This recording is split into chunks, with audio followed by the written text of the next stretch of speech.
मजेत आहात ना? तर मी मंगल ब्लॉगमध्ये तुमचं मनापासून स्वागत करत आहे. तर मी आज घरी बनवलेलं काजळ कसं बनवायचं ते दाखवत आहे. मी डब्यामध्ये स्टोअर करून घेतलेलं आहे. त्याची कृती कशी आहे ती मी तुम्हाला दाखवते. तर मी सर्वप्रथम मी ते कॉटन घेतलेलं आहे. कॉटन तुम्ही कोणतंही यूज आणि मी इकडे बदाम घेतलेले आहे बारीक करून 2 ते 3 बदाम बारीक करून घेतलेले आहे मी. आणि मस्त छान फुलवात केलेली आहे. तुम्ही लंबी वात पण करू शकता. मी फुलवात केलेली आहे आणि तो दिवा असतो ना मातीचा, त्यामध्ये ठेवलेले आहे आणि त्यावर आपण साजूक तूप टाकणार आहोत. शक्यतो साजूक तूपच वापरायचं आहे. तर बघा इथं मी आता तूप गरम करून घेतलेलं आहे आणि 2 ते 3 चमचे तूप ॲड करत आहे. म्हणजे जेवढं तूप बसेल त्या पंतीमध्ये तेवढं तुम्हाला ॲड करायचं आहे. छान वात भिजली पाहिजे आपली. अशा पद्धतीने मी तूप ॲड केलेला आहे. हा दिवा आपल्याला किचनवर ठेवायचा आहे, जेणेकरून कोणाला हानिकार होणार नाही, चटका बसणार नाही. तर मी एका कोपऱ्यामध्ये छान आपल्या 2 कप घेतलेले आहेत आणि कपांच्यामध्ये छोटीशी वाटी ठेवलेली आहे आणि त्यावर दिवा ठेवत आहे. आता आपला जो पितळाचा म्हणजे आपण देवपूजा करणारी जी थाळी असते ती थाळी घ्यायची आहे.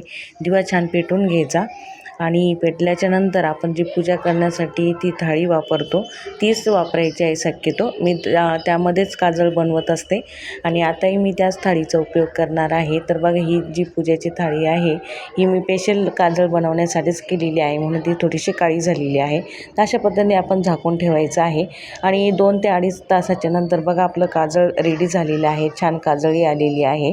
तुम्हाला एवढी काजळी दिसत असेल पण काजळ खूप कमी होतं. पण आता बघा आपण डायनिंग टेबलवर ही प्लेट घेऊन जात आहोत आणि चमच्याच्या साहाय्याने छान काजळ मी एकत्र करत आहे, एका ठिकाणी जमा करत आहे. तर जास्त पांगवायचं नसतं, कारण की जास्त पांगवलं तर खूप वाया जातं आपलं हे काजळ.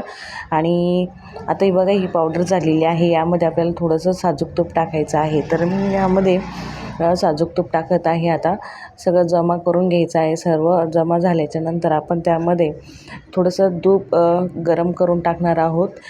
तर मी आता ही छान पावडर एकत्र केलेली आहे, फाईन केलेली आहे छान. तर मी थोडंसं तूप ॲड करत आहे आणि छान मिक्स करून घेत आहे आता.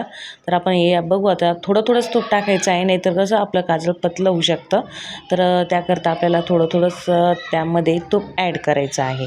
तर मी आता हे थोडंसं तूप टाकलेलं होतं ते मी ॲड करून बघितलं, पण ते कमी वाटत होतं, म्हणून मी थोडंसं गरम करून परत त्यामध्ये अर्धा चमचा तूप टाकत आहे आणि आता हे छान मी मिक्स करून घेत आहे ना. आता हे प्रमाण बरोबर झालेलं आहे असं वाटतं आहे आणि तुम्ही बघू शकता किती मोठी आपली पावडर होती, किती मोठी आपली काजळी होती.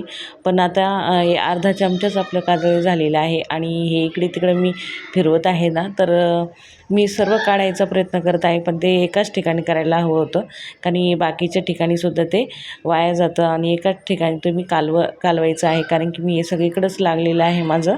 थोडंसं वेस्ट गेलं आहे माझं काजळ. तर तुम्ही थोडंसं दक्षता घ्या आणि एकाच ठिकाणी तूप टाकून ती काजळी छान मिक्स करून घ्या. आणि तुम्ही बघू शकता मी हाताने छान सर्व प्लेट पुसून घेतलेली आहे, तरीसुद्धा ते काजळ त्या प्लेटचं निघत नाही आहे आणि माझं बोट पण किती काळा झाला होता बघितला ना. आणि हे बघा तुम्हाला मी हातावर चमच्याने दाखवत आहे कशा रेषा मारलेल्या आहे आणि पाण्याने धुत पण आहे, तरी ते पांगत नाही, काही नाही. छानसं आपल्या डोळ्याला म्हणजे छान बसतं डोळ्यामध्ये आणि खूप इझी आपण हे वापरू शकतो.